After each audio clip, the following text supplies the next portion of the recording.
దానికి దేవుడు నాకు ఇచ్చిన అవకాశాన్ని బట్టి ప్రభువునందు చాలా సంతోషిస్తూ దేవాది దేవునికి హృదయపూర్వక వందనాలు తెలియజేస్తున్నాను. అలాగే ఈ సభలను ఏర్పాటు చేసి నన్ను ఈ స్థలానికి ఆహ్వానించిన దైవజనులు, అభిషక్తులు రతనరాజయ్య గారికి, వారి కుటుంబ సభ్యులందరికీ వందనాలు.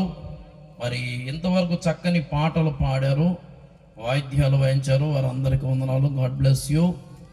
యేసుక్రీస్తు నామములో ఈ చిన్నపాలపరు గ్రామ ప్రజలకు, గ్రామ నాయకులకు శుభం కలుగును గాక. యేసయ్య ఒక మాట చెప్పారు, ఏంటంటే మీరు ఏ గ్రామంలో అయితే ప్రవేశిస్తారో ఆ గ్రామంలో ప్రవేశించినప్పుడు ఆ గ్రామానికి శుభం చెప్పమన్నారు. దేవుని స్తోత్రం. అయితే చాలామంది ఈ మంచి పని చేయట్లా, అందుకని దైవ సేవకులు అంటే, సువార్త అంటే చాలామందికి అర్థం కావట్లా. నిజంగా దేవుని యొక్క సువార్త అది శుభవార్తే. దేవుని స్తోత్రం. దేవుడు ఈ యొక్క 3 రోజుల సభల ద్వారా ఆ చిన్నపాలపరు గ్రామ ప్రజలను, నాయకులను దీవించునుగాక. మీ ప్రాంతపు నేలను దేవుడు ఆశీర్వదించునుగాక. ఈ నేల సారవంతంగా ఉండునుగాక. దేవుని స్తోత్రం. అలాగే ఈ 3 రోజుల మీటింగుల్లో పాల్గొనడం బట్టి, ప్రోత్సహించడం బట్టి, సహకరించడాన్ని బట్టి మరి సంఘ విశ్వాసులను, అలాగే బంధువులను, మిత్రులను కూడా ప్రభు ఆశీర్వదించునుగాక. మంచిది. నాతో కలిసి ఆరాధనలో మరి పాల్గొని నడిపించిన మా యూత్ లీడర్స్ పద్యను బట్టి, అలాగే నాతో పాటు వచ్చిన దైవజనులు ఆనంద్ గారిని బట్టి, అలాగే పాస్టర్ బర్నా గారిని బట్టి సంతోషిస్తున్నాను. మరి దేవుడు నాకు ఇచ్చిన సాటి అయిన సహాయం పాస్టర్ రూప జాషువా గారిని బట్టి కూడా సంతోషిస్తున్నాను. దేవుని స్తోత్రం. ప్రభువుకు మహిమ కలుగును గాక. ఈ సమయంలో కొద్ది నిమిషాలు కొన్ని మాటలు మనం ధ్యానం చేద్దాం. మొదటి రోజు ప్రభునందు ప్రియ సహోదరి సోదరా, ఈ చదివిన వాక్య భాగాన్ని ధ్యానం చేయడానికి ముందు ఈ మాటలు వినడానికి ఆసక్తి చూపుతున్న ప్రతి బిడ్డను నీవు దర్శించమని నీ సేవకునిగా ప్రార్థిస్తున్నాను. ఈ మాటలు శుభవర్తమానం కలిగిన మాటలు కనుక నాయన, వినుచున్న ప్రతి ఒక్క వ్యక్తి జీవితంలో మీరు చేయబోచున్న ఆశ్చర్యకరమైన కార్యాలను బట్టి స్తోత్రాలు ప్రభువా. నాయన నీ కొందనాలు. ఈ సమయంలో నీ సేవకుడైన నన్ను మరుగు చేసి నాయన పరిశుద్ధ గ్రంథంలో ఆశ్చర్యకరమైన సంగతులు చూడగలిగే కనులను, నన్ను వినుచున్న వారందరికీ వినగలిగే చెవి, గ్రహించే మనసు, లోబడే హృదయం, వాక్యానుసారంగా జీవించే జీవితం అందరికీ దయచేసి మహిమ పొందమని యేసు నామమున ప్రార్థిస్తున్నాను తండ్రి, ఆమేన్. దేవుని స్తోత్రం. ప్రభువునందు ప్రియ సహోదరి సోదరులారా, మనం చదువుకున్న మాటల్లో చక్కని మాట ఏంటంటే, యేసు ఎవరో అని చూడగోరెను అనే ఒక చక్కని మాట మనం చదువుతున్నాం. నిజమే, చాలా మందికి ఇప్పటికీ యేసు ఎవరో సరిగా తెలియట్లా. అది ఎవరికి వాళ్ళు ఎలా ఉంటారంటే, యేసు ఎవరో తెలుసుకోకుండా తమకేదో తెలిసింది మాట్లాడేసేవాళ్ళు కొందరు, తెలియకపోయినా తెలిసినట్టు చెప్పేవాళ్ళు కొందరు. కానీ యేసు ఎవరో తెలుసుకోవాలనుకున్న వ్యక్తి యేసును తెలుసుకోవడానికి తాను చేసిన పనేంటి అనేది పరిశుద్ధ బైబిల్ గ్రంథం చక్కగా తెలియజేస్తుందండి. ఇది ఈ సందర్భం మీ అందరికీ తెలుసు. యెరికో పట్టణంలో ధనవంతుడైన ఒక వ్యక్తి ఉన్నాడు. అతని గురించి పరిశుద్ధ బైబిల్ గ్రంథం ఏం చెప్తుంది చూడండి, చక్కని మాట. ఇదిగో సుంకపు గుత్తదారుడును ధనవంతుడునైన జక్కయ్య అను పేరు గల ఒకడు యేసు ఎవరో అని చూడగోరెను. దేవుని స్తోత్రం. ఏమంటే యేసు ఎవరో చూడాలి అనుకున్నవాడు దిక్కు మొక్కు లేనివాడు కాదు, తినటానికి భోజనం లేనివాడు, కట్టుకోవడానికి బట్టలు లేనివాడు కాదు. ఎవరి వ్యక్తి? ఒక మంచి ఉద్యోగస్తుడు, సుంకపు గుత్తదారుడు, చీఫ్ ఇన్కమ్ ట్యాక్స్ ఆఫీసర్ అన్నమాట. అలాంటి అంటే ఒక మంచి ఉద్యోగం కలిగిన వాడు, రెండవది ధనవంతుడు, మూడవది పేరు కలిగిన వాడు. ఎవరండి ఈయన? ఒకటి ఉద్యోగం ఉంది, 2 ధనం ఉంది, 3 పేరుంది. సాధారణంగా ఈ మూడు అంటే అసలు యేసు ప్రభువుని గురించి ఆలోచించేవాడే లేడు ఈ లోకంలో. ఈ మూడు ఉంటే చాలు. ధనం మూలం విధం జగత్ అన్నట్టుగా దేనికైనా డబ్బే కావాలరా అనుకుంటున్నారు. తప్పేం కాదు, కానీ అన్ని కార్యాలు డబ్బు ద్వారా సాధించలేము. ఏమండి, ఈ వ్యక్తి ఎవరంటే జక్కయ్య. జక్కయ్య అనే పేరుకు అర్థం ఏంటంటే పవిత్రుడు. పేరు పవిత్రుడే కానీ బ్రతుకు మాత్రం పవిత్రం కలిగింది కానే కాదు. ఈ రోజుల్లో కూడా చాలా మంది మంచి మంచి పేర్లు పెట్టుకుంటున్నారు, కానీ పేరు ఒకటి, వారి యొక్క వ్యక్తిగత జీవితం మరొకటిగా ఉంటుంది. కనుక ఇక్కడ ఈ వ్యక్తిని చూస్తే పవిత్రుడు అనే పేరుంది, కానీ ఊరోళ్ళు మాత్రం ఆయన ముందు అనరు, కానీ చాటుగా మాత్రం గుసగుసలాడుతూ ఉంటారు. ఏమనంటే ఈ మనుషుడు పాపి అని. నిజమేనండి. వింతైన విషయం ఏంటంటే ఉద్యోగస్తుని కానీ, ధనవంతుని కానీ, ఊర్లో పేరున్న వాడిని కానీ ముఖం మీద ఎప్పుడు తిట్టరో, కనబడినప్పుడు వందనాలండి అంటారు, లోన మాత్రం తిట్టుకుంటారు. నిజంగా పాపం ఈ జక్కయ్య పరిస్థితి కూడా ఎలా ఉందంటే, జక్కయ్య ఈ సుముఖపు గుప్తదారుడు తాను చేసే ఆ యొక్క డ్యూటీలో వక్ర మార్గాన్ని కూడా అన్వేషించిన వ్యక్తిగా మనం చూస్తూ ఉంటాం. మనం ఎవరు ఏ పని చేస్తున్నానండి, సక్రమంగా చేయడం చాలా సంతోషం అండి. అక్రమంగా ఎంత సంపాదించినా మనసులో నెమ్మది ఉండదండి. నీతిమంతునికి ఉన్నది బహు కొంచెం అయినా చాలు, మనశ్శాంతినిస్తుంది, నెమ్మదినిస్తుంది, కుటుంబంలో సంతోషాన్ని ఇస్తుంది. ఈ రోజున చాలామంది కుటుంబం కోసమే ఆలోచించి ఏమంటే వంకర మార్గాల్లోకి వెళ్ళి సంపాదించి చివరికి కుటుంబంలోనే సంతోషం లేకుండా చివరికి కుటుంబమే విచ్ఛిన్నం అయిపోవడం చూస్తున్నారు. ఎంత బాధాకరం. దేవుని వాక్యం చెప్తున్న మాట ఏంటంటే, ధనవంతుడు, ఉద్యోగస్తుడు, పేరు కలిగిన ఈ వ్యక్తికి ఒక ఆలోచన వచ్చిందంట. ఏంటిది? యేసు ఎవరో అని చూడాలనుకున్నాడు. ఎందుకు అనుకున్నాడు అంటే, యేసు క్రీస్తు ప్రభువారు యెరికో పట్టణానికి వస్తున్నప్పుడు పట్టణపు వెలుపల ఒక వ్యక్తి ఉన్నాడు, గుడ్డివాడు. ఆ గుడ్డివాడు జనసమూహం వెళ్తున్న చప్పుడు విన్నాడంట. ఏంటి ఇంతమంది జనసమూహం వెళ్తున్న చప్పుడు వస్తుందేంటి, ఇంతమంది వెళ్తున్నారంటే కారణం ఏంటని గుడ్డివాడు కాబట్టి చూడడు, కానీ చెవులు బాగా పనిచేస్తున్నాయండి.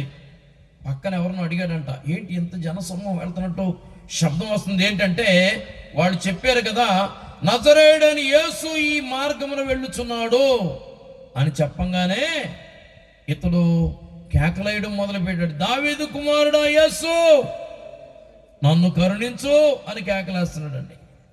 అవటానికి గుడ్డివాడే కానండి, జ్ఞానవంతుడు అని చెప్పొచ్చండి. ఎవరు? కొంతమందికి ఏమండి కళ్ళు ఉంటున్నాయి కానీ కానలేకపోతున్నారు. పరిస్థితులు మారుతున్నాయి, రోజులు మారుతున్నాయి, స్థితిగతులు మారుతున్నాయి. ఏంటి గమనించలేకపోతున్నారు చాలా మంది. అవటానికి ఈ వ్యక్తి గుడ్డివాడే, కానీ అక్కడ పరిస్థితిని గమనించి ఆయన యేసు అని తెలుసుకోగానే, ఆయన రక్షకుడు కదా, ఆయన ఎన్నో గొప్ప కార్యాలు చేశాడని వాళ్ళు వెళ్ళి చెప్పుకుంటుంటే విన్నాడేమో, ఈయన కూడా రకమైన విశ్వాసం కలిగింది.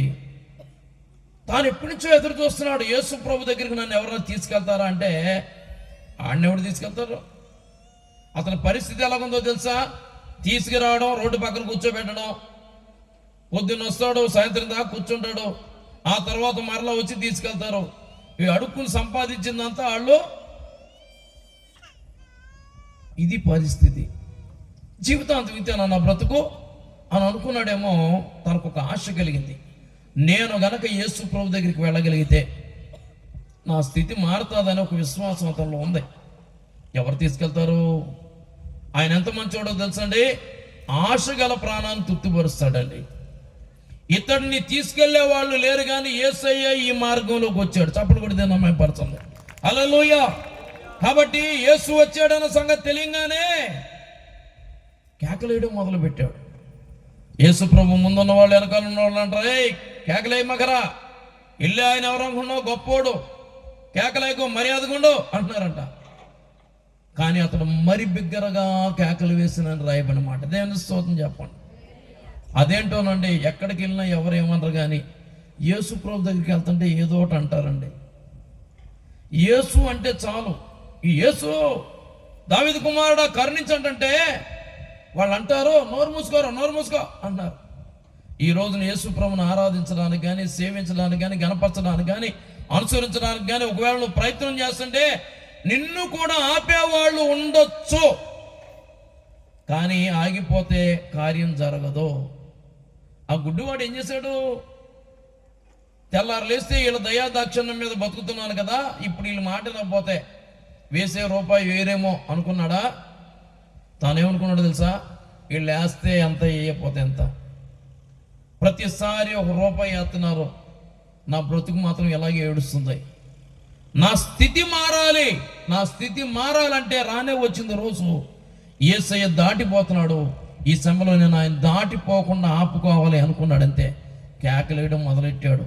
అంతటా యేసు నిలచెను. గట్టిగా చప్పట్లు కొట్టి దేవుని మహిమపరచండి. ప్రభునందు ప్రియ సహోదరి సోదరులారా, యెహోషువ ప్రార్థన చేస్తే సూర్య చంద్రులు ఆగారంట. గుడ్డివాడు కేకలు వేస్తే సృష్టికర్త అయిన దేవుడే ఆగాడు. చప్పట్లు కొట్టి దేవుని మహిమపరచండి. హల్లెలూయా. నీవు ఆశతో అడగాలే కానీ ఆయన ఏమైనా చేయగలడు. దేవుని స్తోత్రం. ఏమైనా చేయగలవు, కథ మొత్తం మార్చగలవు, నీ నామముకే మహిమంతా తెచ్చుకుందు. ఏమైనా చేయగలవు, కథ మొత్తం మార్చగలవు, నీ నామముకే మహిమంతా తెచ్చుకుందు. యేసయ్యా యేసయ్యా నీకే సాధ్యము. యేసయ్యా యేసయ్యా నీకే సాధ్యము. హల్లెలూయా. స్థిరపరచువాడు, బలపరచువాడు, పడిపోయిన చోటే నేను లేవనెత్తగలిగిన వాడు. దేవుని స్తోత్రం చెప్పండి. హల్లెలూయా. ఎన్ని సంవత్సరాలుగా తను ఆ స్థితిలో ఉన్నాడో కానీ మరి బిగ్గరగా కేకలేసేటప్పటికి యేసు ప్రభు దాటిపోతున్న యేసయ్య ఆగిపోయాడంట. ఆగిపోయి ఎవరైతే నోరు మూసుకోరా అని కేకలేసారో వాళ్ళని పిలిచి వాణిని నా యొద్దకు తీసుకురండి అన్నాడంట. దేవుని స్తోత్రం చెప్పండి. హల్లెలూయా. యేసు ప్రభు దగ్గరికి వచ్చాడు, యేసయ్య ఆ వ్యక్తిని బాగు చేశాడు, బాగుపోయిపోయాడు అండి. ఈ విషయం ఎరుకోలో ఉన్న జక్కయ్యకి, ఎరుకోలో ఉన్న ప్రజలందరికీ తెలిసింది. దేవుని స్తోత్రం చెప్పండి. అరే, గుడ్డివాడిని బాగు చేశాడా? యేసు ఎవరో చూడాలి అనుకున్నాడు. దేవుని స్తోత్రం చెప్పండి. నిజమేనండి, ఆయన అద్భుతాలు చేయగలడు. ఎప్పుడో తెలుసా? దమ్ముంటే చెయ్యి అంటే చేయడు. కొంతమంది ఇలా నువ్వు దేవుడు అయితే చెయ్యయ్యా అన్నారు. నువ్వు దేవుడు పోయి చేయంటే రెచ్చగొడితే రెచ్చిపోతాడు అనుకుంటున్నారండి. బతికులాడ. దేవుని స్తోత్రం చెప్పండి. కొంతమందికి ఎవరితో ఎలా మాట్లాడాలో తెలియదండి. నిజంగా నీ అవసరం ఉంటే, నీకు అంత బాధ ఉంటే ఏం చేయాలి? ప్రాధేయపడాలి. అయ్యా, నా బ్రతుకులా అయిపోయిందయ్యా, దయచేసి నీ సహాయం నాకు కావాలయ్యా, లేకపోతే నేను బ్రతకలేనయ్యా అని అడిగితే ఎవడైనా జాలిపడిస్తాడు.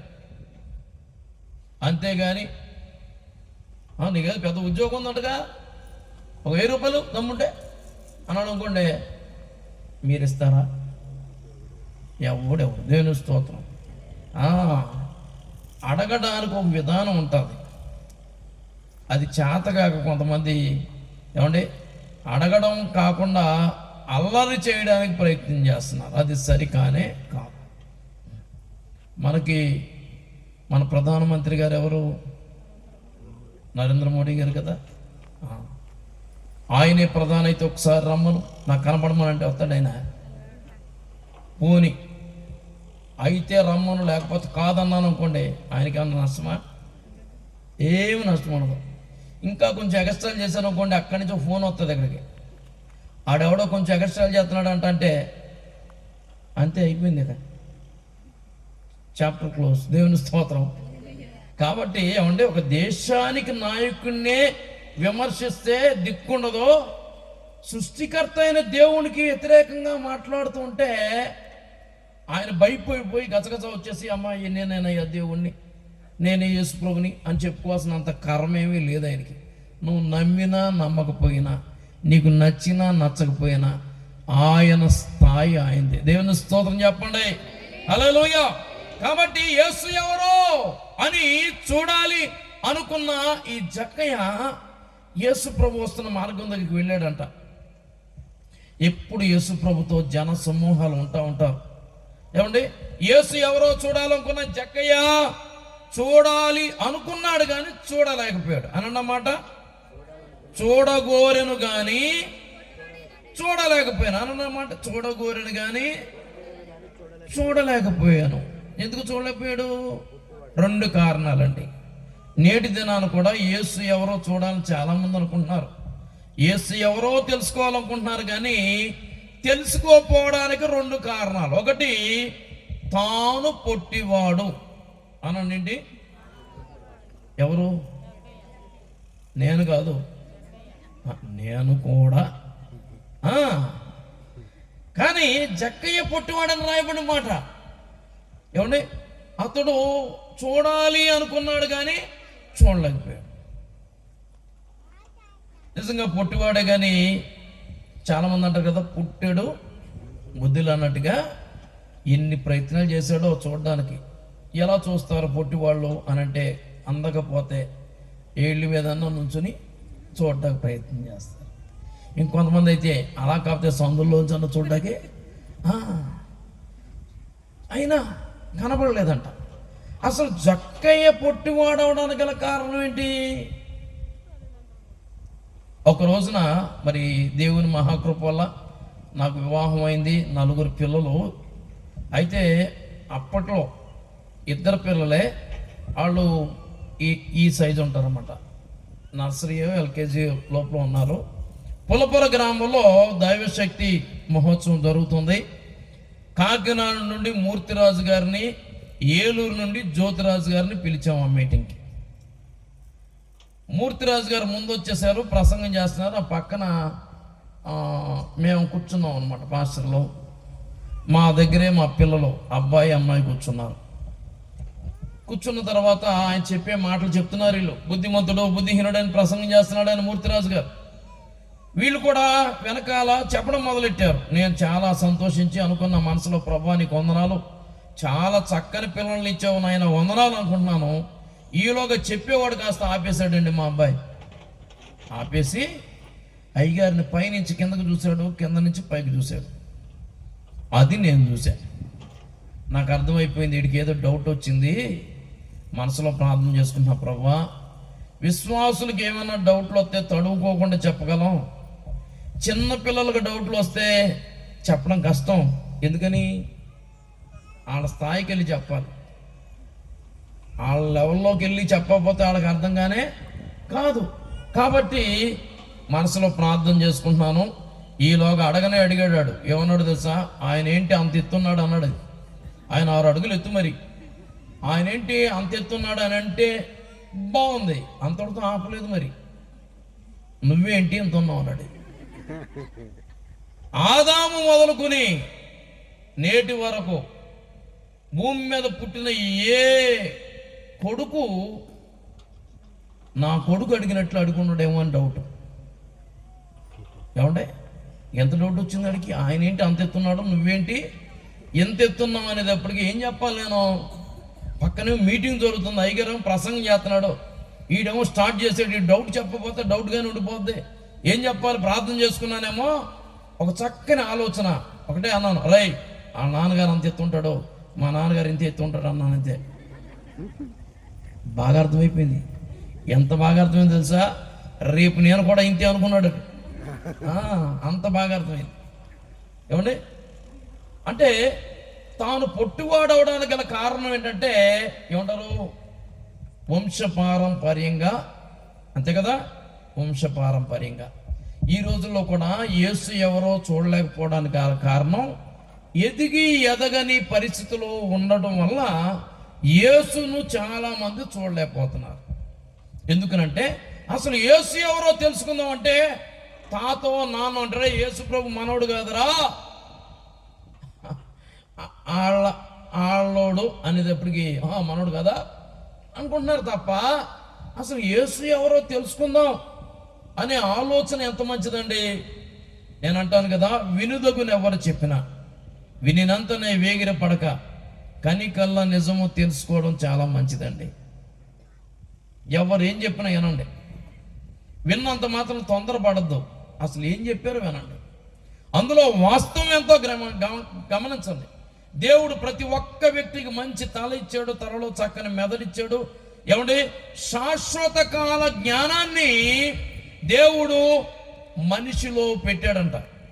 అయినా దేవుడు చేసే ప్రతి కార్యాన్ని పూర్తిగా తెలుసుకోవడం మన వల్ల కాదు. కానీ నేను అంటాను కదా, యేసు ఎవరో, యేసు అనగానే చిరాకు పడద్దు, యేసు అనగానే ఎవరెవరో దేవుడో అని ముద్ర ఇద్దు.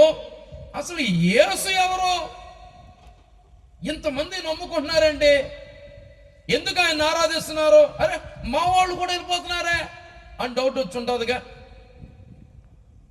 ఊరకనే ఎవరు వెళ్ళరండి. లలిత జ్యువెలరీస్ అనుకుంటా కిరణ్ కుమార్ గారు ఒక మాట అన్నాడు, ఏంటో తెలుసా, డబ్బులు ఎవరికి ఊరకనే రావు. నేనంటాను, యేసు ప్రభు దగ్గరికి ఎవరు ఊరకనే రారు. వచ్చారంటే దానికి ఒక కారణం ఉంటుంది. యేసు ప్రభు దగ్గరికి వెళ్తున్న వారిని ఒకసారి అడగండి, ఎందుకు వెళ్తున్నావు నువ్వు అని. సీరియస్గా అడగడం కాదు, తెలుసుకోవడానికి అడగడం వేరు, గొడవ పెట్టుకోవడానికి అడగడం వేరు కదా. అడిగేటప్పుడు ఎలా అడగాలి, ఎందుకు వెళ్తున్నావురా, యేసు ప్రభు ఎందుకురా మనకి, ఎందుకు వెళ్తున్నావు అంటే అప్పుడు చెప్తాడు. అంతేగాని ఎందుకు వెళ్తున్నావు అంటే పిరికోళ్ళు అనుకోండి, బాబు ఏదో బుద్ధి గడ్డి తిని వెళ్తున్నానయ్యా ఇక ఏమన్నా అంటాడు. ధైర్యవంతుడు, నా ఇష్టం నీకేంటయ్యా అంటాడు. అసలు వాస్తవం తెలుసుకోవాలనుకున్నప్పుడు గొడవ పడినట్టు అడగకుండా ఎందుకు నువ్వు నమ్ముకున్నావు అనేది అడిగి తెలుసుకోవడం చాలా మంచిదండి. మరలా చెప్తున్నాను, యేసు క్రీస్తు ప్రభు దగ్గరికి ఊరకనే ఎవరు రా. దేని స్తోత్రం. ఇంకో మాట చెప్పనా, అసలు యేసు ప్రభు దగ్గరికి వస్తే ఆయన ఎవరిని కాదు పొమ్మంటాం. చప్పలు కొట్టి దేనమ్మా పరచండి. ప్రయాసపడి భారం మోసుకుంటున్న సమస్త జనులారా నా యొద్దకు రండి, నేను మీకు విశ్రాంతిని కలుగు చేస్తానన్నాడు ఆయన. ఆయన అంటాడు, నా యొద్దకు వచ్చి వారిని ఎంత మాత్రము త్రోసివేయవాడనో కా. ఒకవేళ ఎక్కడికెక్కడికి వెళ్ళినా నిన్ను కాదు పో, రావద్దు పో, వెళ్ళిపో అనొచ్చేమో కానీ యేసు ప్రభు దగ్గరికి వస్తూ ఉంటే ఆహ్వానించే వాళ్ళు కూడా ఉంటారు. దేవుని స్తోత్రం. ఎవరు అడ్డగించరు.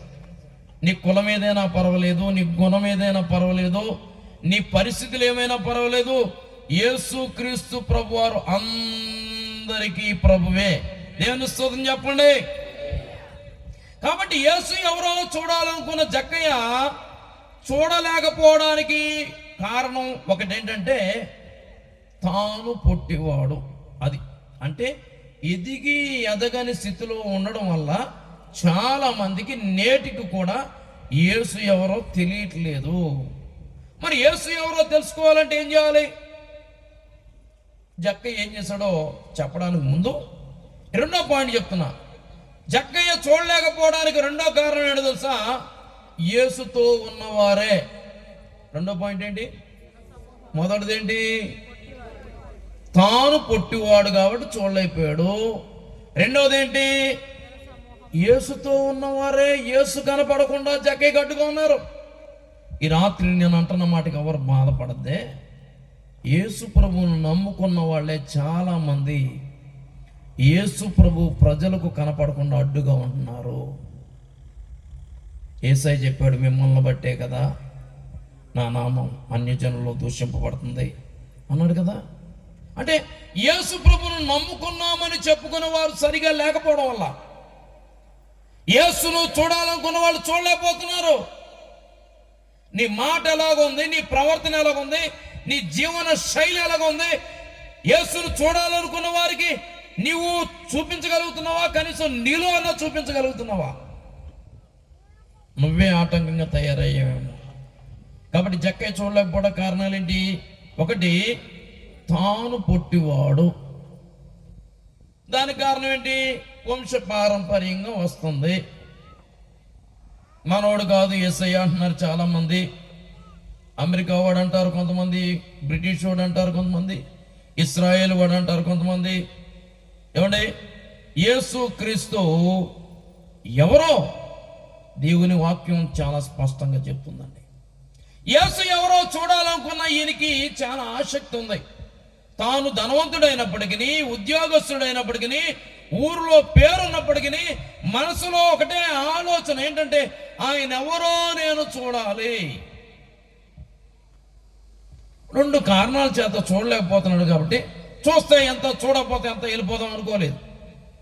ఇంకోసారి ఎప్పుడైనా చూద్దాంలే అనుకోలేదు.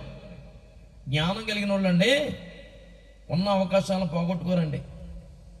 చాలామంది తర్వాత చూద్దాం వాయిదాలు వేసే వాళ్ళు ఉంటారు. లేదు ఈయన అలాంటి కాదు, చూడాలంతే. అందుకనేమో చాలామంది అంటారు పొట్టోడంట, గట్టోడంట. కాబట్టి లేదు నేను చూడకుండా వెళ్ళాలనుకున్నాడు అంతే. రూట్ మ్యాప్ తెలుసుకున్నాడు, ఎటు వెళ్తున్నాడు ఈయన తెలుసుకుని అంతకంటే ముందుగా పరిగెత్తాడంట. పరిగెడుతున్న జక్కయ్య అనండి. ఈయనెవరు? ధనవంతుడు కదా, ఉద్యోగస్తుడు కదా, ఊర్లో పేరుంది కదా. అయినా ఏం చేస్తున్నాడు? దేనికోసం పరిగెడుతున్నాడు? అబ్బా, ఈ రోజున యేసును చూడాలనుకున్న వాళ్ళకి ఆసక్తి ఉండాలండి. నేను ఉన్న చోటే ఉంటాను, యేసుని చూపించండి అంటే కుదరదు. యేసు ఎక్కడ కనబడతాడు అక్కడికి రావాలి. దేవుని స్తుతి చెప్పండి. యేసును చూడగోరిన ఎడల యేసు కంటే ముందుగా పరిగెత్తాడు. తాను మర్చిపోయిందంటే తెలుసా? తను ధనవంతుడైన సంగతి మర్చిపోయాడు, ఉద్యోగస్తుడైన సంగతి మర్చిపోయాడు. అంతేకాదు ఊర్లో ఒక పేరుందనే సంగతి కూడా మర్చిపోయాడు. తన మనసు నిండా ఒకటే ఆలోచన, యేసు ఎవరో చూడాలి. వెళ్తున్నాడు, ఒక మేడి చెట్టు కనబడిందంట. ఆయన అనుకున్నాడు, నేను ఎంత దూరం వెళ్ళినా నా సైజు పెరగదు, వాళ్ళు కూడా నాకేమి యేసుని చూడకుండానే అడ్డుగా ఉంటారు. మరేం చేయాలి? చెట్టు ఎక్కేస్తాను. చెట్టు మీద కనుక నేను ఉంటే ఇక నాకు యేసుకి అడ్డేవాడు ఉంటారు అనుకున్నాడు. అంతే. దేవుని స్తుతి చెప్పండి. యేసును నిజంగా చూడాలనుకుంటే నేను అంటాను కదా, దేవుని బిడ్డలారా, మనుషుల వైపు చూడద్దండి. మనుషుల వైపు చూసినంతకాలం మనం యేసు ప్రభువుని చూడలేమండి. ఒక ప్రయత్నం చేయాలి. ఈయన ఏం చేస్తాడో తెలుసా? చెట్టు ఎక్కువ కూర్చున్నాడంట. యేసు ప్రభు జన సమూహంతో వస్తున్నాడు. ఆయన వస్తూ వస్తూ చెట్టు కింద ఆగాడు. పాపం అందరూ అనుకున్నారు ఇప్పుడు దాకా నడిచి వచ్చాడు కదా, కాస్త చెట్టు నీడలో ఆగాడేమో అని అనుకున్నారు. కానీ యేసయ్య తలపైకెత్తి, జక్కయ్య త్వరగా దిగు, నేడు నేను నీ ఇంట ఉండవలసి ఉన్నదని చెప్పాడు. దేవుని స్తుతి చెప్పండి. హల్లెలూయా. అసలు జక్కయ్య ఆశ ఏంటి? యేసు ఎవరో చూస్తే చాలు అనుకుంటే, అంటే ఆశ గల ప్రాణాన్ని తృప్తిపరిచేవాడైనా. ఈయనకున్న ఆశ ఏంటంటే యేసు ఎవరో చూడాలనుకుంటుంటే, యేసు ఏమనుకున్నాడంటే ఇలాంటి వాడింటికి నేను వెళ్ళాలనుకున్నాడు అంతే. దేవుని స్తుతి చెప్పండి. ఎస్, యేసును చూడగోరిన ఎడల ఆయన యొద్దకు రండి, అప్పుడు ఆయన మీ యొద్దకు వస్తాడు. దేవుని స్తుతి చెప్పండి. హల్లెలూయా. జనాలకి షాక్. జనాలకు కాదు, ముందు అసలు జక్కయ్యకే షాక్ అయింది. ఏంటి నేను పైన ఉన్నట్టు ఈయనకి ఎలా తెలుసు? రెండవది, నా పేరు ఎలా తెలుసు? ఈ రాత్రిని చెప్తున్నాను, యేసు ఎవరో తెలుసా? నిన్ను ఎరిగినవాడు. నువ్వు ఎక్కడున్నా, గ్రామంలో ఎక్కడున్నా నిన్ను ఎరిగినవాడు. నీ పేరు తెలుసు, నీ భవిష్యత్తు తెలుసు. 139వ కీర్తనలో కీర్తనాకారుని ద్వారా దేవుడు రాయించిన మాట, నీవు నియమింపబడిన దినములలో ఒకటో నీవు కాకముందే నీ దినములన్నీ ఎరిగిన వాడు ఆయన. దేవుని స్తుతి చెప్పండి. అది మనకు తెలియక కొన్నిసార్లు నాకేంట్రా రాయలంటోండి, బండ్లంటోండి అని అంటున్నారు. తెల్లారి అయిపోతున్నారు. ఓ మనుషుడా, నువ్వెంత, నీ బ్రతికెంత? విసరి వెళ్ళి మరల రాని గాలి వంటి వాడు. అవును, ఈ రోజునున్న మనం రేపు ఉంటామో లేదో గ్యారంటీ చెప్పలేము. ఇలాంటి భయంకరమైన దినాల్లో నేను అంటాను కదా, అతిశయించుట కంటే ఆరాధించుట మంచిది. దేవుని స్తోత్రం చెప్పండి. హల్లెలూయా. కాబట్టి యేసు ప్రభు ఎప్పుడైతే నేను నీ ఇంట ఉండాల్సి ఉందన్నాడో, సంతోషంగా దిగిపోయి యేసయ్యను తన ఇంటిలోనికి చేర్చుకున్నాడంట. దేవుని స్తోత్రం. ఎప్పుడైతే యేసు ప్రభు ఇంట్లోకి వెళ్ళాడో అక్కడ ఉన్న వాళ్ళందరూ అనుకుంటున్నారంట, ఈయన పాపి అయిన మనుషుని ఎంట బస చేయ వెళ్ళను అని చాలా అనుకుంటున్నారంట. అదేంటి విచిత్రం, అప్పటి నుంచి ఇప్పుడు దాకా అంతే. యేసు ప్రభువును నమ్ముకున్నంత వరకు ఎవరేమనరండి. యేసు ప్రభువును నమ్ముకున్న కాడి నుంచి అందరికీ లోకువైపోతారు. ప్రతి ఒక్కడు ఏదో సైడ్ డైలాగ్ వేస్తాడు. నేను అనుకుంటాను, యేసు ప్రభు దగ్గరికి జక్కయ్య రాకమునుపు ఊరోళ్ళందరూ ఆయనకి భయపడేవాళ్ళు. ఆయన ఉద్యోగం, ఆయన ధనం, ఆయన పేరు. ఇప్పుడు ఏమనుకుంటున్నారంటే జక్కయ్య ఎవరంట? పాపి అయిన మనుషుడు. ఎవరెవరు? జక్కయ్య కాదు, మనం అందరం పాపి అయిన మనుషులమే. ఏ భేదము లేదు, అందరూ పాపం చేసి దేవుడు అనుగ్రహించే మహిమను. అసలు నన్ను అడిగితే అందరం పాపులు అని కేవలం బైబిల్ మాత్రమే కాదు, అందరూ నమ్ముతారు. సకల శాస్త్రాలు చెప్పేది ఏంటంటే మనం పాపులం, అవునా కదా? కనుక మరి ఈ పాపం పోవాలంటే ఏం చేయాలి? ఇది తెలియక చాలామంది ఎవరి ప్రయత్నాలు వాళ్ళు చేస్తున్నారో.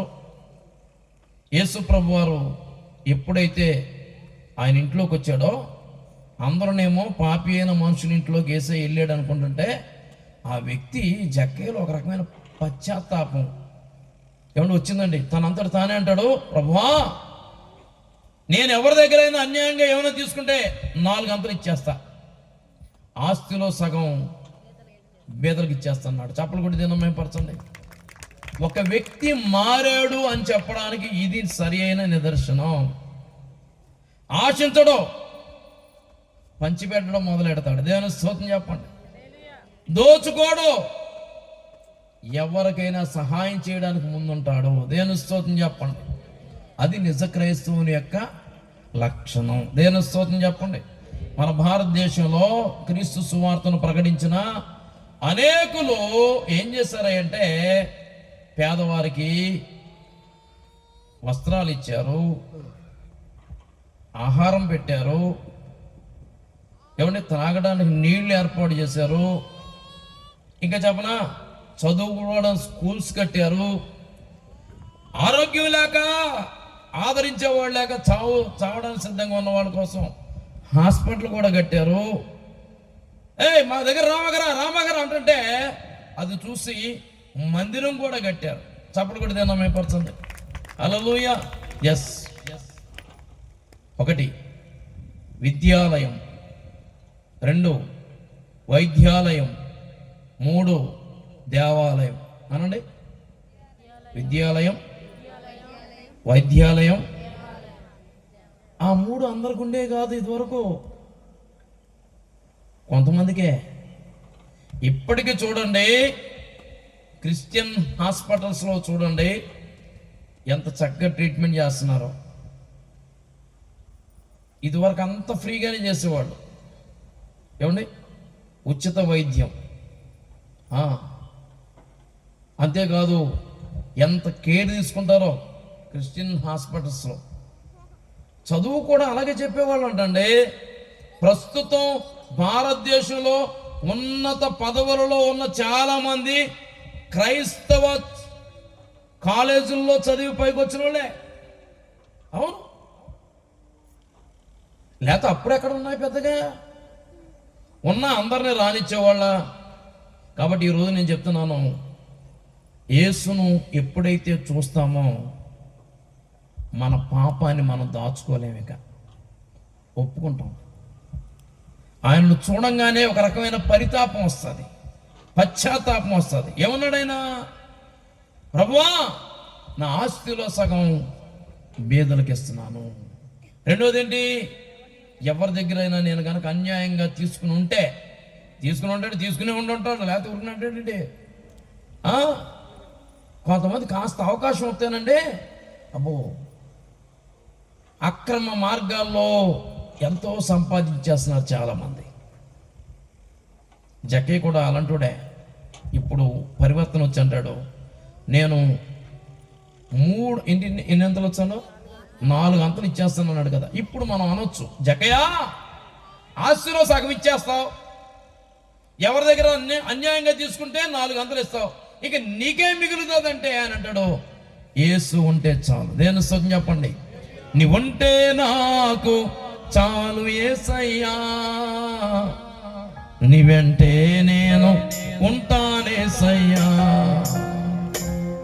నీ మాట చాలయ్యా, చూపు చాలయ్యా, తోడు చాలయ్యా, నీడ చాలయ్యా, నీ మాట చాలయ్యా, నీ చూపు చాలయ్యా, నీ తోడు చాలయ్యా, నీడ చాలయ్యా, నీ ఉంటే నాకు చాలు యేసయ్యా, నీ వెంటే నేను ఉంటానేసయ్యా. హల్లెలూయా. ఇతరులకి పెట్టేది ప్రజలను మతంలోకి తీసుకోవడానికి కాదు, యేసయ్య మనస్తత్వం వచ్చి. దేని స్తోత్రం. అరే నాలాంటి మానవుడే కదా, వాక్యం ఏం చెప్తుంది? నిన్ను వలె నీ పొరుగు వారిని. కాబట్టి ఇబ్బందుల్లో ఉన్న వారికి సహాయం చేయాలి, వస్త్రహీనుడు కనబడితే వస్త్రాలు ఇవ్వాలి, ఆకలితో ఉన్నవాడికి భోజనం పెట్టాలి, రోగి ఉంటే పరామర్శించాలి. ఇవన్నీ చేయకపోతే ఆయన అంటాడంట, నువ్వెవడో నాకు తెలియదు అంటాడంట. మత్తయి సువార్త 25లో మనం చూస్తే అదే కనబడుతుంది. నేను రోగినై ఉన్నాను, నేను బేదనై ఉన్నాను, నేను ఆకలితో ఉన్నాను, నేను చెరసాలలో ఉన్నాను, వస్త్రహీనుడై ఉన్నాను అని వాళ్ళు అంటుంటే, నీతిమంతు యేసయ్య అంటే నీతిమంతుల ప్రభువా నువ్వెప్పుడు అలాగున్నావు, మేమెప్పుడు నీకు సహాయం చేసాము అని అంటారు వాళ్ళు. అప్పుడు ఆయన అన్నాడు కదా, మిక్కిలి అల్పులైన ఈ నా సహోదరులో ఒకరికి మీరు చేశారు కాబట్టి నాకు చేసినట్టే అన్నాడు. దేని సత్యం చెప్పండి. కాబట్టి ఈరోజు నేను చెప్తున్న మాట ఏంటి తెలుసా? యేసు ప్రభువుని నమ్మేసుకున్నాం, మందిరానికి వెళ్తున్నాం, బాప్తిసం పొందాం అని చెప్పుకోవడం మంచిదే, కానీ సత్క్రియలు చేయాలి. ఏం చేయాలి? ఏంటి ఆ సత్క్రియలు? బాధల్లో ఉన్న వాళ్ళని ఆదుకోవాలి, కష్టాల్లో ఉన్న వాళ్ళని ధైర్యపరచాలి, ఏడుస్తున్న వారిని దుఃఖాన్ని నివారణ చేయాలి. అది క్రీస్తు యేసునకు కలిగిన ఈ మంచి మనసు మనం కూడా. ఎప్పుడైతే జక్కయ్య ఈ మాట అన్నాడో, యేసయ్య అంటాడు కదా, ఇతడును అబ్రహాము కుమారుడే, ఎందుకంటే నేడు ఈ ఇంటికి రక్షణ వచ్చింది అన్నాడు. దేని స్తోత్రం చెప్పండి. హల్లెలూయా. ఆ జక్కయ్యకి ఏమర్థమైందంటే, యేసు ఎవరంటే, యేసు ఎవరో అని చూడాలనుకున్న జక్కయ్యకి అర్థమైందంటే, యేసు అందరిని ఎరిగిన వాడు, యేసుకి నా పేరు కూడా తెలుసు, యేసు ఆశగల ప్రాణాన్ని తృప్తిపరిచేవాడు అని తెలుసుకున్నాడు. దేని స్తోత్రం. కనుక యేసు ఎవరో పరిశుద్ధ బైబిల్ గ్రంథంలో ఒక రోజున శిష్యులు కూడా అనుకున్నారు ఈ మాట. యేసుతో ఉన్నారు, యేసుతో తిన్నారు, యేసుతో తిరుగుతున్నారు. కానీ ఒకరోజు ఏమైందంటే, యేసయ్య అన్నాడు కదా, అద్దరికి వెళదాం అన్నాడంట. వీళ్ళందరూ దోణుల్లో బయలుదేరి వెళ్తూ ఉండగానంట, మెల్లగా గాలి స్టార్ట్ అయింది, ఉధృతమైంది, ఇక వర్షం పడేటట్టుగా తయారైపోయింది పరిస్థితి. యేసుప్రభు వారంట ఆ సమయంలో ఆయన పడుకున్నారంట. చూడండి దేవుని పరిశుద్ధ గ్రంథంలో నుండి లూకా సువార్త 5వ అధ్యాయము, మార్కు సువార్త 5వ అధ్యాయం, మార్కు సువార్త 4వ అధ్యాయము 35 చదువును. ఆ దినమే సాయంకాలం అయినప్పుడు ఆయన అద్దరికి పోదుమని వారితో చెప్పగా, వారు జనులను పంపివేసి ఆయనను ఉన్న పాటున చిన్న దోణిలో తీసుకుని పోయి ఆయన వెంబడి మరికొన్ని దోణిలు వచ్చెను.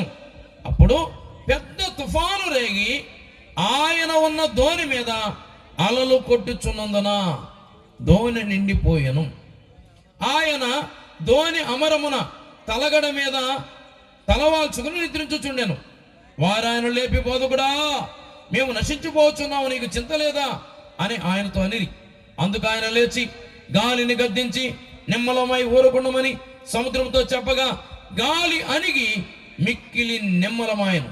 అప్పుడు ఆయన, మీరెందుకు భయపడుచున్నారు, మీరింకను నమ్మిక లేక ఉన్నారా అని వారితో చెప్పాను. వారు మిక్కిలి భయపడి ఈ మాట చెప్పడం అందరూ, ఈయన ఎవరో గాలియు సముద్రమును ఈయనకు లోబడుచున్నవని ఒకరితో నొకడు చెప్పుకొనిది. దేవుని స్తోత్రం. ఈయన ఎవరు, ఏం చేయడాన్ని బట్టి వచ్చింది వీళ్ళకి డౌట్. ఏమండి, యేసు ప్రభు వారినేమో ఒక చిన్న దోణిలో తీసుకెళ్తుంటే మరికొన్ని దోణులు వెనకాల వచ్చినాయంట.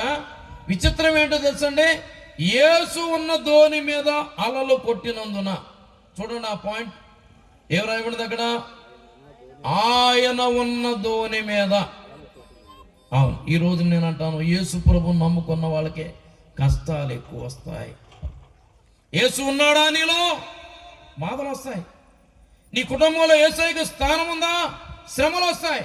చాలా మందికి ఇది అర్థం కాకుండా యేసు ప్రభుని నమ్ముకుంటే ఆస్తులు కలిసి వస్తాయి, అంతస్తులు పెరిగిపోతాయి అనుకుంటున్నారు.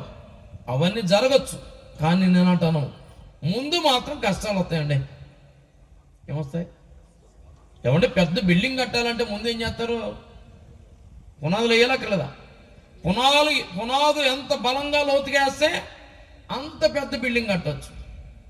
నాకు పునాదులు అక్కర్లేదు అనుకుంటే ఇసుక మీద కట్టిన ఇల్లులాగా ఉంటుంది, త్వరగానే ఓపెనింగ్ చేసిపోయి కాపురం చేసుకోవచ్చు. తుఫాను వచ్చినప్పుడు తెలుస్తుంది ఉంటుందా పోద్దా. కనుక నేను అంటాను, యేసుక్రీస్తును నమ్ముకున్న వారికి కష్టాలు వస్తాయి. చదువుకునే వాళ్ళకి పరీక్షలు వస్తాయా రావా? వస్తాయా? పరీక్షలు వస్తాయని తెలియదు, అందుకని అనవసరం జాయిన్ అయిపోయిన అంటాడు ఎవడన్నా.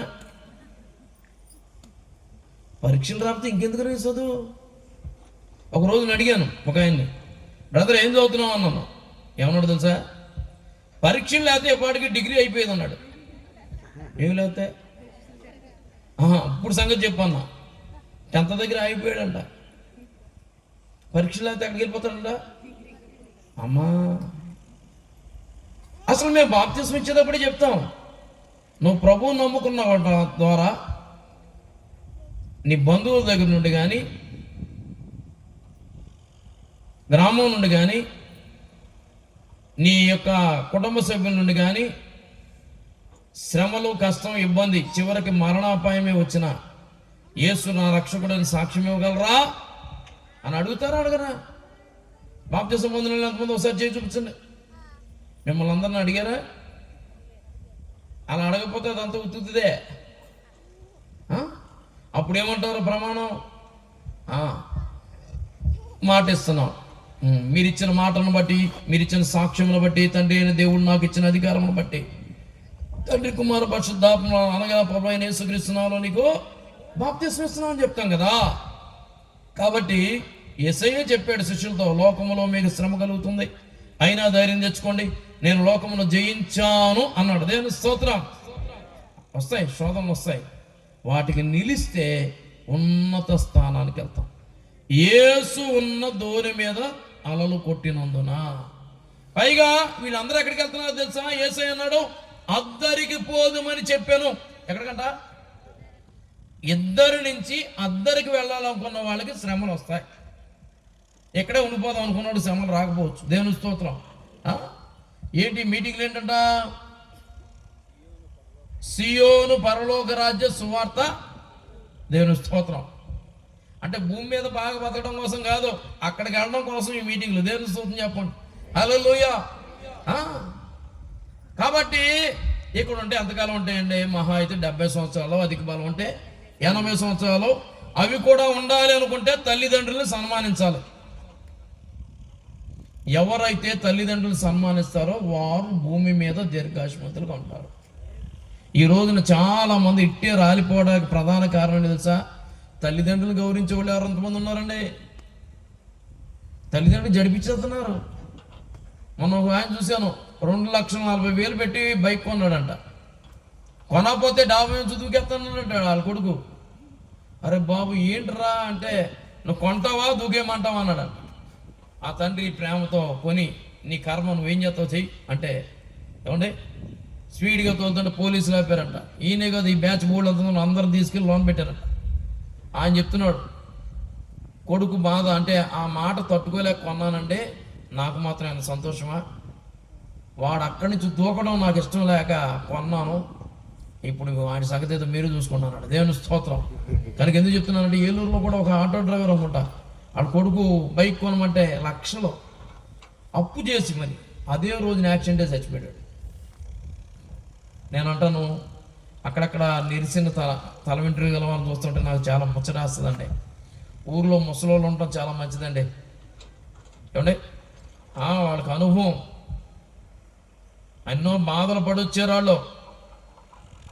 అంతేకాదండు వారు తమ పెద్దవారిని గౌరవించిన వాళ్ళు, తల్లిదండ్రులను నమస్కరించిన వారు, ప్రేమించిన వారు. నేను కూడా అంటాను, ఇక్కడ ఉన్న యవన బిడ్డలందరికీ చక్కని మాట చెప్తున్నాను. నువ్వు ఎక్కువ కాలం భూమి మీద బ్రతకాలనుకుంటే నిన్ను కన్న తల్లిని తండ్రిని గౌరవించు, సన్మానించు, వారి మాట విను, వారికి సహకరించు. అంతే. ఎల్కేజీకి వెళ్ళినోడు కూడా పట్టుకోలేకపోతున్నాం ఈ రోజున. వాడు అన్నాడంట, ఏమని తెలుసా, మమ్మీ నీకు ఏ అంటే బీ రాదు, నోరు మూసుకో అన్నాడంట. ఓరి నాయన, అది చదివించింది ఎవరా? జాగ్రత్త, చాలా తప్పండి. తల్లిదండ్రులను ఎప్పుడు మనం కించపరచకూడదు, బాధపరచకూడదు. తల్లిదండ్రులు కాదండి, మనకంటే పెద్ద వయసులో ఉన్న వాళ్ళు ఎవరిని వ్యతిరేకించకూడదు. గ్రామ పెద్దలను గౌరవించాలి, వయసులో మనకంటే పెద్దవారిని మనం గౌరవించాలి. అలా గౌరవించడం దేవుని వాక్యం, పరిశుద్ధ బైబిల్ గ్రంథం నేర్పిన సత్యం. అర్థమండి. అసలు పెద్దవాళ్ళు ఎవరైనా వస్తుంటానంట లేచి నిలవబడాలంట. ఇప్పుడు కొంతమంది పెద్దవాళ్ళు ఎవరంతా కాలు మీద కాలేసుకుని ఇలా చూస్తున్నారు. వింటారు? లేదండి, మనం లేచి వాళ్ళ కుర్చీ ఇవ్వాలి. అదేంటి స్తోత్రం చెప్పండి. రేపు ఎల్లుండి నేను అనుకుంటున్నాను ఈ కుర్చీలు సరిపోవు. మరి అప్పుడు ఏం చేయాలి? మీరు కింద కూర్చోగలిగిన వాళ్ళు సంతోషంగా కింద కూర్చోవాలి. ఈ కుర్చీలు ఎవరికంటే నేను అంటాను, ఏమనుకోద్దే, ముసలోడికి, అనారోగ్యంతో ఉన్న వాళ్ళకి. అర్థమైందండి. ఇప్పుడు మీరు ఎవరన్నా కుర్చీల్లో ఉన్నారంటే నేనేమనుకోవాలి? అవునండి, చాలా మంది కింద కూర్చోలేకపోతున్నారు. ఒకప్పుడైతే అసలు ఇదివరకు అంటే డ్రామాలు ఉండే కదా, ఏమంటారు అట్లని, నాటికలు. ఎవరు గోను సంచి ఆడే వేసుకెళ్ళిపోయేవాళ్ళు, ఎవరి పేట వాళ్ళు తీసుకెళ్ళిపోయేవాళ్ళు. అక్కడ వేసుకుని 3 గంటలైనా 4 గంటలైనా తెల్లారి దాకంత అక్కడే కూర్చొని వన్స్ మోర్ అనేవాడు. మళ్ళా పాడిందే మళ్ళా పాడేవాడు ఆయన. ఈలోగా డబ్బులు తీసుకొచ్చి 20 రూపాయలు 50 రూపాయలు గుచ్చేసేవాళ్ళు. డబ్బులు ఇచ్చే కొద్ది పాడుతూ ఉండేవాళ్ళు. ఇప్పుడు కొద్దిసేపు వాక్యం వినాలన్నా, మంచి మాటలు వినాలన్నా చాలామందికి మనసు ఉంటుందా? ఈ ఐపీఎల్లో ఒకటి వచ్చిందేమో, చాలామంది అండి ఆడేవాళ్ళు బాగానే ఉంటున్నారండి, చూసేవాళ్ళు పోతున్నారు. బెట్టింగ్స్ లేనిపోని అలవాట్లకు అలవాటు పడిపోతున్నారు చాలామంది. మొన్న ఒక ఆయన ఎవరో బెట్టింగ్ కట్టాడంట, ఓడిపోయాడంట, ఆ కాలంలో అక్కడ దూకేశాడంట. ఆస్తులు ఉన్నాయి, కానీ చెడు అలవాట్ల వల్ల ఆస్తులు కోల్పోతున్నారు కొంతమంది. ఆస్తులు అలాగ ఉండిపోయిన ప్రాణాన్ని కోల్పోతున్నారు కొంతమంది. నేను అంటాను, ఎందుకు చెడు అలవాట్లు నీకు? నువ్వు బ్రతక గోరుచున్నావా అంటే మేలు నొందుచు అనేక దినాలు బ్రతకాలనుకుంటే దేవుని వాక్యానుసారంగా జీవించమని తెలియజేస్తున్నా. కనుక అద్దరికి వెళ్ళాలంటే, అద్దరంటే పరలోకం వెళ్ళాలి అనుకున్నావా, నీకు శ్రమలు వస్తాయి, బాధలు వస్తాయి, ఇబ్బందులు వస్తాయి, నిందలు వస్తాయి. ఏమండి, అలలు కొట్టుతున్నాయంట, భయంకరమైన తుఫాను. అయితే యేసుప్రభు అంట ధోని అమరమున తలవాల్చి చక్కగా నిద్రపోతున్నాడంట. శిష్యులు కంగారు వచ్చింది, బోధకుడా మేము నశించిపోతున్నాం, నీకు చింత లేదా అని తట్టి లేపితే యేసుప్రభు లేచి ఏమైంది అల్లా లేవడమే, గాలి సముద్రమా అని గద్దించాడంటండి. విచిత్రం చెప్తున్నానండి, ఈరోజు మనం పెంచుకున్న కుక్క కూడా మనం మాట్లాడుతున్నా టామీ అంటే కొంతమంది అంటుంది. కుక్కను కంట్రోల్ చేయడం కూడా కష్టం అవుతుంది. ఆయన అన్నాడంట గాలి సముద్రం అన్నాడంట, అయిపోయినాయి అంతే. కారణం ఏంటంటే అదే డౌట్ వచ్చింది వాళ్ళకి. ఈయన ఎవరో ఒక్క మాట అంటే గాలియు సముద్రము ఈయన మాటకు లోపడుతున్నాయేంటి? ఎందుకు తెలుసా? ఈయన సర్వశక్తి గల దేవుడు. చప్పలు కొట్టండి. అందుకే నేను రాసిన ఆ పాటలో ఆ మాట పెట్టాను, సృష్టిని శాసించగలిగిన, మృతులను లేపగలిగిన,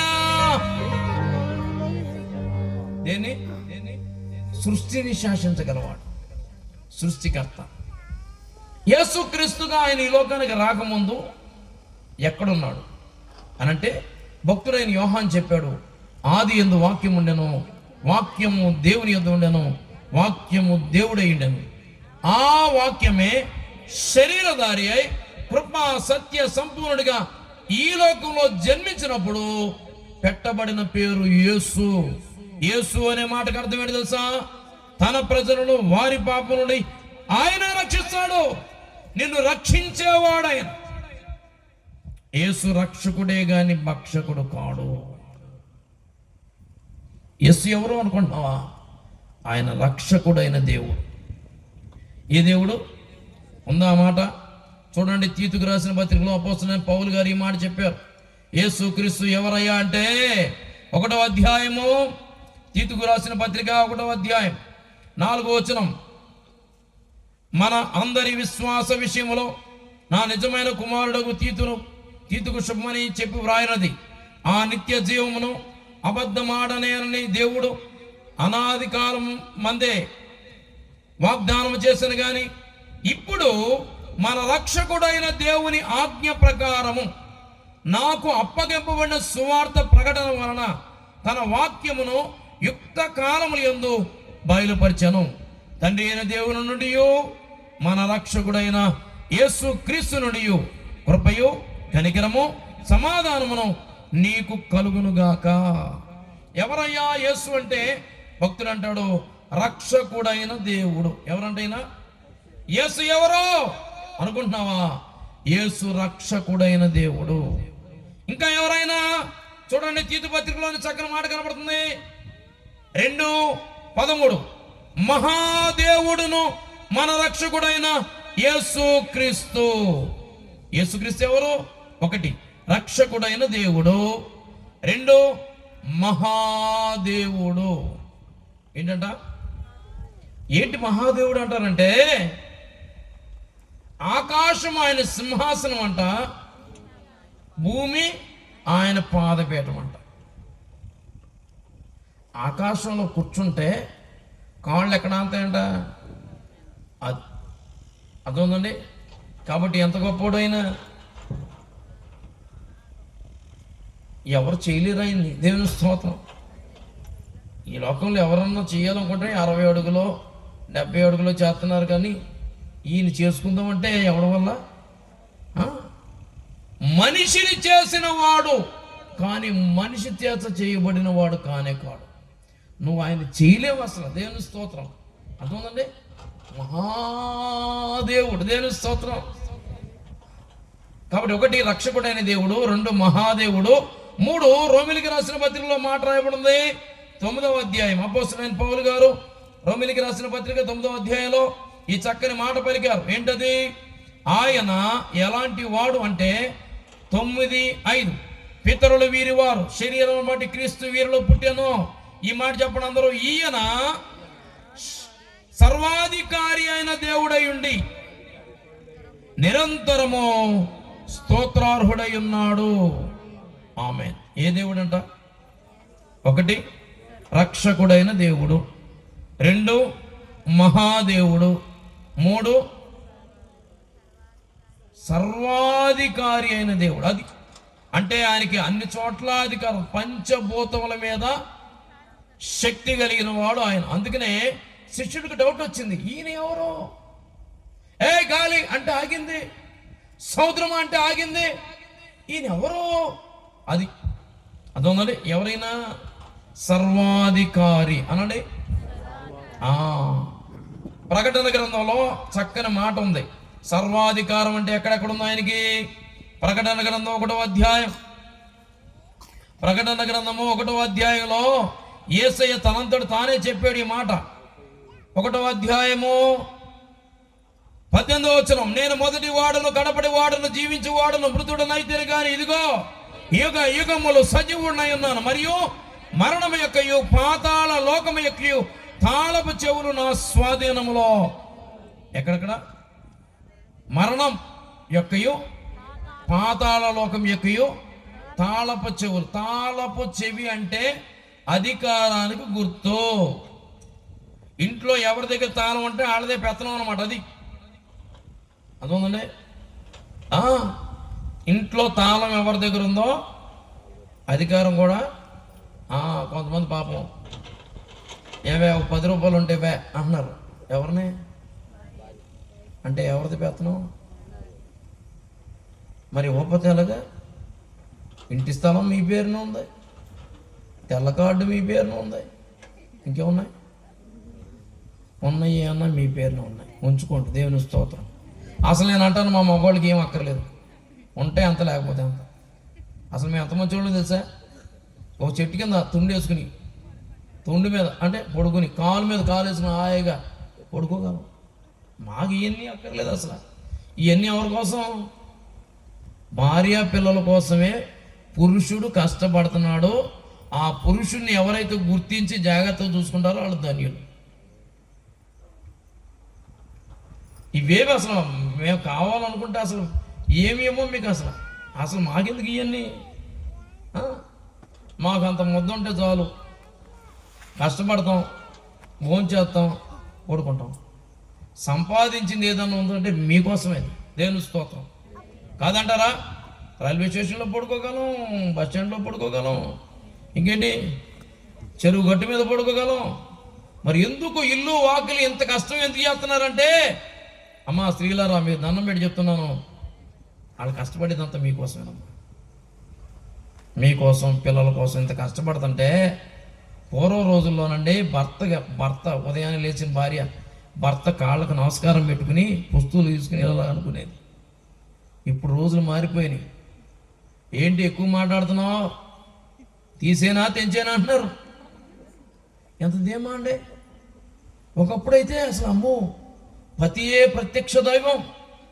బైబిల్ చెప్తుంది, భర్త ఇలా క్రీస్తునకు వలె మీ స్వపురుషులకు లోబడి ఉండండి అని బైబిల్ చెప్తుంటే, భర్తని గౌరవించే భార్యలు ఎంతమంది? బయట వాళ్ళ సంగతి నాకు అనవసరం. సంఘంలోనే ఉన్నారా అలాంటి వాళ్ళు? సంఘంలో ఉన్నారా? ఉండాలి, ఖచ్చితంగా ఉండాలి. భార్య భయముతో కూడిన పవిత్ర ప్రవర్తనను బట్టి వాక్యము లేకుండానే మీ స్వపురుషుల్ని ప్రభు దగ్గరికి రాబట్టవచ్చును. దేని స్తోత్రం చెప్పండి. హల్లెలూయా. అర్థమవుతుందండి. కనుక 1 రక్షకుడైన దేవుడు, 2 ఏం చెప్పాను? మహాదేవుడు, 3 సర్వాధికారి అయిన దేవుడు. ఎలాంటి వాడైనా ఆయన అంటాడు కదా, మృతుడనైతిని గాని ఇదిగో యుగ యుగములు సజీవుడనై ఉన్నానని యేసయ్య చెప్పాడు. యేసు ప్రభువారు గాడిద మీద ఎక్కించుకుని ఆయనని యెరూషలేము జయోత్సాహంతో తీసుకెళ్తున్న సమయం. చివరిగా ముగిస్తున్నాను నేను. మత్తయి సువార్తలో ఈ చక్కని మాట ఉంటుంది. మత్తయి సువార్త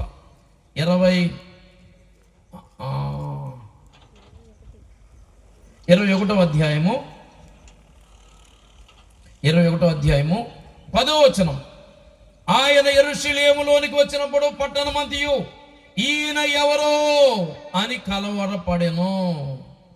జనసమూహము ఈయన గలిలయలోని నజరేతు వాడగు ప్రవక్త అయిన యేసు అని చెప్పిరి. యేసు ఎవరో? నెంబర్ 1 జక్కయ్యకు వచ్చిన డౌట్. యేసు ఎవరో? యేసుతో ఉన్న శిష్యులే అడిగిన మాట అది. 3వది, యేసు ఎవరో? యెరూషలేము పట్టణం అంతా కలవరం వచ్చిందంట. ఏంటి ఈయన వెనకాల ఇంత జనసమూహమా? ఎవరైనా ఎవరో ఈయన ఎవరో అంటే ఎవరో అన్నారంట ఈయన ప్రవక్త. చాలా మంది యేసును ప్రవక్తగానే చూస్తున్నారు తప్ప ఆయన చనిపోయి సమాధికి వచ్చి తిరిగి లేచిన వాడు. ఓ మరణమా నీ ముళ్ళు ఎక్కడ?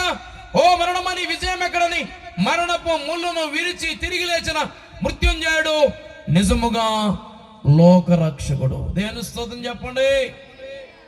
తెలియని వాళ్ళు ఏమనుకుంటున్నారంటే దేవుళ్ళలో ఒక దేవుడు, క్రైస్తవులకి దేవుడు, అదిగో ఆ తక్కువ జాతోడు దేవుడు అని అంటున్నారు తెలియక. ఏమండి ఇక్కడ కూడా ఏమంటున్నారు? యేసుప్రభు ఎవరంట? ప్రవక్త అనుకుంటున్నారు. ఎవరు అనుకున్నావు యేసే అంటే? ఆ మధ్య ఎవరు అన్నారు 3 మేకులు పీక్కోలేను కూడా దేవుడే అని. నాకు చాలా బాధేసింది. యేసుప్రభు అంటే ఏం చేయాలి? అప్పుడు నేను దేవుడిని అనిపించుకోవడానికి యేసుప్రభు ఏం చేసి ఉండాలి? అప్పుడు నువ్వు సిలువ మీద దిగిరా, మేము నమ్ముకుంటామన్నారు వాళ్ళు. కానీ యేసుప్రభు కనుక సిలువ దిగొస్తే మనిషికి రక్షణ లేదు. ఆయన సిలువ మీద తన ప్రాణాన్ని పెట్టాలి, రక్తాన్ని చివరి పట్టు వరకు కార్చాలి.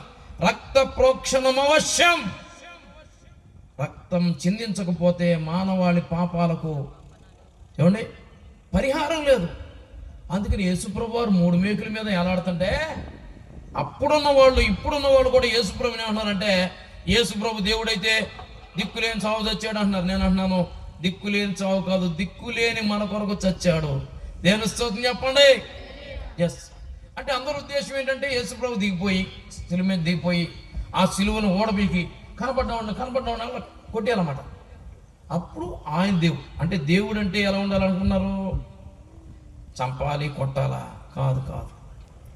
ఏమండి కాపాడేవాడిని, సహాయం చేసేవాడిని మనం కూడా ఇప్పుడు ఏమంటాం మాట వరుసకి? అయ్యా దేవుడిలాగా వచ్చి సహాయం చేశారు అంటావా లేదా? అంతేగా 2 దెబ్బలు కొట్టినోండి అయ్యా దేవుడిలాగా వచ్చి భలే కొట్టారండి అంటారా? ఎవ్వరు అంటారు. అంటే కొట్టేవాడు, తిట్టేవాడు, చంపేవాడు దేవుడు కాడని అల్లు రానవాడు కూడా చెప్తాడు. మరి యేసుప్రభు 3 మేకుల మీద ఎందుకు ఉన్నాడు? నేను ప్రార్థన చేసుకున్న, ప్రభు ఏంటినైనా ప్రజలకి నువ్వేంటో తెలియట్లేదయ్యా అన్నట్టు దేవుడు చక్కని పాటిచ్చాడు. ఎవరనుకున్నావు నా యేసును, ఏమనుకున్నావు సిలువ యాగమును, ఎవరనుకున్నావు నా యేసును, ఏమనుకున్నావు సిలువ యాగమును, ఎవరనుకున్నావు 10,000లోకి సుందరుడు స్వరూపమైన సొగసైన లేకపోయెను, 10,000లోకి సుందరుడు స్వరూపమైన సొగసైన లేకపోయెను, నీ కొరకై రక్తము కార్చె చూడు, నా కొరకై రక్తము కార్చె చూడు, ఎవరనుకున్నావు నా యేసును, ఏమనుకున్నావు సిలువ యాగము, ఎవరనుకున్నావు చేతకాని వాడని అనుకున్నావా, 3 మేకులే పీకలేడనుకున్నావా, చేతకాని వాడని అనుకున్నావా, 3 మేకులే పీకలేడనుకున్నావా, మరణపు ముల్లును విరచిలేచి చూడు, మరణపు ముల్లును విరచిలేచి చూడు, ఎవరనుకున్నావు నా యేసును, ఏమనుకున్నావు సిలువ యాగమును, ఎవరనుకున్నావు? హల్లెలూయా. యేసు ఎవరో తెలుసా? పాపి అయిన మనుషుని కోసం పరలోకాన్ని విడిచిపెట్టి ఈ లోకానికి శరీరధారిగా వచ్చినవాడు. తన పవిత్రమైన రక్తాన్ని కల్వరి శిలువలో చివరి బొట్టు వరకు కార్చినవాడు. చనిపోయి 3వ దినాన ఓ మరణమా నీ ముళ్ళెక్కడా, ఓ మరణమా నీ విజయం ఎక్కడని మరణపు ముళ్ళును విరిచి తిరిగి లేచినవాడు. యేసులా జన్మించిన వాడు లేడు, యేసులా జీవించిన వాడు లేడు, యేసులా బోధించిన వాడు లేడు, యేసయ్యలా మరణించిన వాడు లేడు, యేసు ప్రభువులోగా మరణం గెలిచి తిరిగి లేచిన వాడు కూడా లేడు. కాబట్టి ఈయనయే నిజముగా దేవుడు అని చెప్పడానికి సందేహం లేదు. ఈ మాట చదువుకుని ప్రార్థన చేసుకుందాం. యోహాను రాసిన మొదటి పత్రిక, యేసుక్రీస్తు ప్రభువారి శిష్యుల్లో యేసయ్యకు అత్యంత ప్రీతిపాత్రుడు, యేసు రొమ్మును ఆనుకున్నవాడు, అంతేకాదు సిలువలో యేసయ్య వేలాడుతూ ఈ వ్యక్తికే తన తల్లిని అప్పగించాడు. అమ్మా ఇదిగో నీ కుమారుడు అని మరియతోను యోహాను చూచి ఇదిగో నీ తల్లి అని చెప్పాడు. ఆ యోహాను యేసును గురించి ఏం రాశాడు తెలుసా? మొదటి పత్రిక 5వ అధ్యాయము 20వ వచనం. మనము సత్యవంతుడైన వారిని ఎరుగువనని దేవుని కుమారుడు వచ్చి మనకు వివేకం అనుగ్రహించున్నాడని ఎరుగుదము. మనము దేవుని కుమారుడైన యేసుక్రీస్తునందున్న వారమై సత్యవంతుని ఎందున్నాము. చెప్పండి ఈ మాట. ఆయనే నిజమైన దేవుడును నిత్య జీవమునై ఉన్నాడు. 1 రక్షకుడైన దేవుడు, 2 మహాదేవుడు, 3 సర్వాధికారి అయిన దేవుడు, 4 నిజమైన దేవుడు. ఏ దేవుడు అంటే దేవునికి ఉండవలసిన గుణ లక్షణాలన్నీ యేసులో ఉన్నాయి. దేవుని స్తోత్రం చెప్పండి. ఇప్పుడు 500 నోట్లు ఉన్నాయి. ఇది 500 నోటు అని చెప్పడానికి కొన్ని గుర్తులు ఉంటాయి. అవి ఏంటో తెలుసుకోవాలనుకుంటే పాస్టర్ గారు అబ్బాయి శ్యామ్ని అడగండి, చెప్తాడు. ఎక్కడున్నారు శ్యామ్ గారు? ఆ శ్యామ్ గారికి తెలుసు నోటు ఒరిజినల్ డూప్లికేట్ చెప్పమంటే ఆయన చెప్పేస్తాడు. ఆ మధ్య కొత్త నోట్లు వచ్చినప్పుడు ఏమండి ఆ నోట్ను గుర్తించడం ఎలా గుర్తించాలో చెప్పారు. ఎక్కడెక్కడ ఏముంటాయో చక్కగా చెప్పారు. ఈ పెట్రోల్ బంకుల దగ్గరికి వెళ్ళినప్పుడు నోటు ఒరిజినలా కాదని చూడడానికి వాళ్ళు ఏం చేసేవాళ్ళు తెలుసా? ముందు మనిషి ముఖం చూసేవారు, ఆ తర్వాత నోటు ముఖం చూసేవారు, ఆ తర్వాత మళ్ళీ మనిషి ముఖం చూసేవాడు. డూప్లికేట్ నోటు తెచ్చిన వాడికైతే గజగజ వణుకు స్టార్ట్ అయ్యేది. అడిగే ఫేక్ నోట్, ఒరిజినల్ నోట్. కొంతమంది ఏం చేసేవారంటే అసలు ఆ నోటు ఒరిజినల్ కాదు తెలియకపోయినా ఇలా పెట్టి మొత్తం చూసేవాడు. డూప్లికేట్ తెచ్చినవాడు ఆడు ముందే నేను చూసాడు దొరికేస్తాడు అనుకునేవాడు. ఎందుకంటే ఒరిజినల్ నోటుకి ఏమేమి ఉండాలో అన్నీ ఉండాలి. కాబట్టి డూప్లికేట్ నోటుకి అయితే కొన్ని ఉంటాయి, కొన్ని ఉండవు. అది కాబట్టి నేను అంటాను, యేసు నిజముగా దేవుడు, నిజమైన దేవుడు అని చెప్పడానికి ఆయన పరిశుద్ధుడు, ఆయన ప్రేమామయుడు, ఆయన కనికన సంపన్నుడు, మానవాళి కొరకు పవిత్రమైన రక్తాన్ని కార్చినవాడు, రోగులను బాగు చేశాడు, దయ్యాలను వెళ్ళగొట్టాడు. ఏమండి అంతేకాదు పాపి అయిన మనుషుని పవిత్రపరిచాడు, పరలోకానికి ద్వారం తెరిచాడు. దేవుని స్తోత్రం చెప్పండి. హల్లెలూయా. ఏమండి కాబట్టి యేసు నిజమైన దేవుడు అనండి. కాబట్టి యేసు ప్రభు గురించి దేవుని వాక్యం అంత చక్కగా మాట్లాడు. ఈయన ఎవరో అని జక్కయ్య అనుకున్నాడు, ఈయన ఎవరో అని యేసుతో ఉన్నవాళ్ళు శిష్యులు అనుకున్నారు, ఈయన ఎవరో అని యెరూషలేము పట్ల అనుకుంటే ఆయన ఎవరో అర్థం చేసుకున్న వాళ్ళు ఇప్పుడు ఆయనను వెంబడిస్తున్నారు. 2026 సంవత్సరాల క్రితం శిలువలో వేలాడి చనిపోయి సమాధి తిరిగి లేచిన ఆయన్ని ఇంకా ప్రజలు వెంబడిస్తున్నారంటే ఏదో ఉంది. దేవుని స్తోత్రం చెప్పండి. ఏముంది?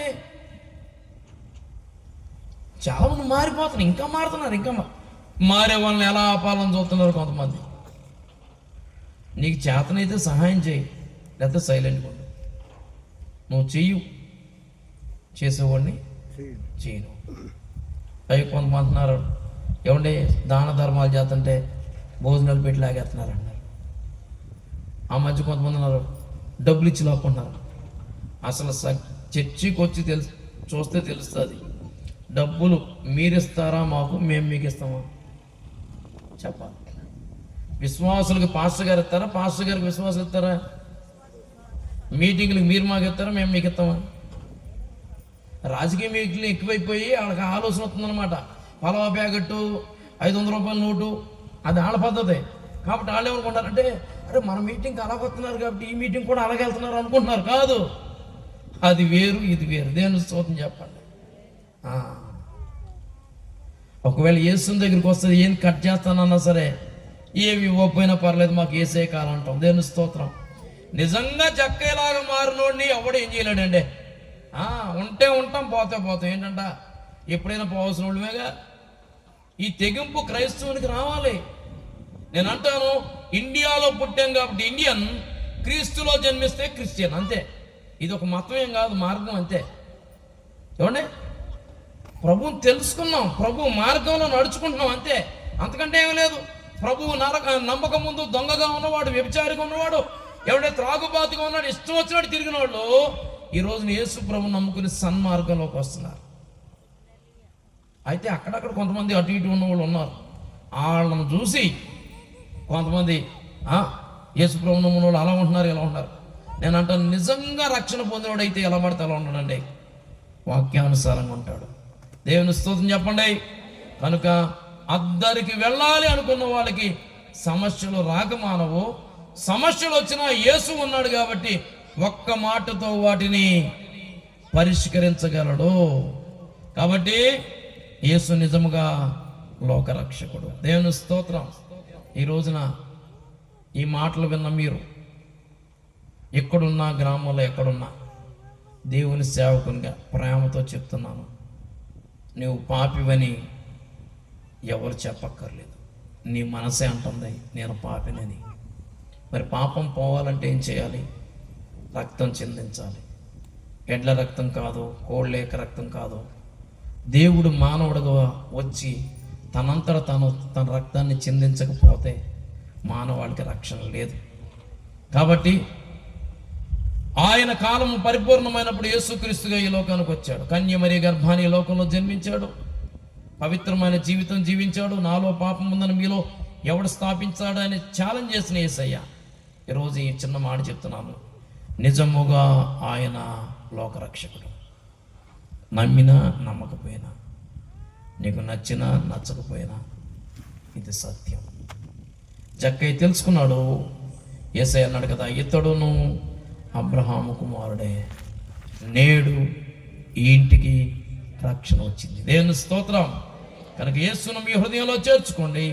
యేసయ్య మాటలు మీ గృహంలో చేర్చుకోండి. వాక్యానుసారంగా జీవించండి. దేవుడు మీ జీవితంలో గొప్ప కార్యములు చేయునుగాక. చిన్న ప్రార్థన చేసుకుందామా? ఈ రోజున అయ్యా, ఆ యేసు ప్రభు వారిని నేను కూడా నమ్ముకుంటున్నాను, ఆయన మార్గంలో నడవడానికి ఇష్టపడుతున్నాను. ఈరోజు ఈ వాక్యం ద్వారా దేవుడు నాతో మాట్లాడాడండి, నా కోసం ప్రార్థన చేయండి అన్నవాళ్ళు ఎవరైనా ఉంటే ఒక్కసారి మీ కుడి చేతిని పైకెత్తండి. దేవుని సేవకునిగా నేను మీకోసం ప్రార్థన చేయడానికి ఇష్టపడుతున్నాను. యేసయ్యా, మా ప్రియ సహోదరి సహోదరులు మీ చేతికి అప్పగిస్తున్నానయ్యా. యేసు ఎవరో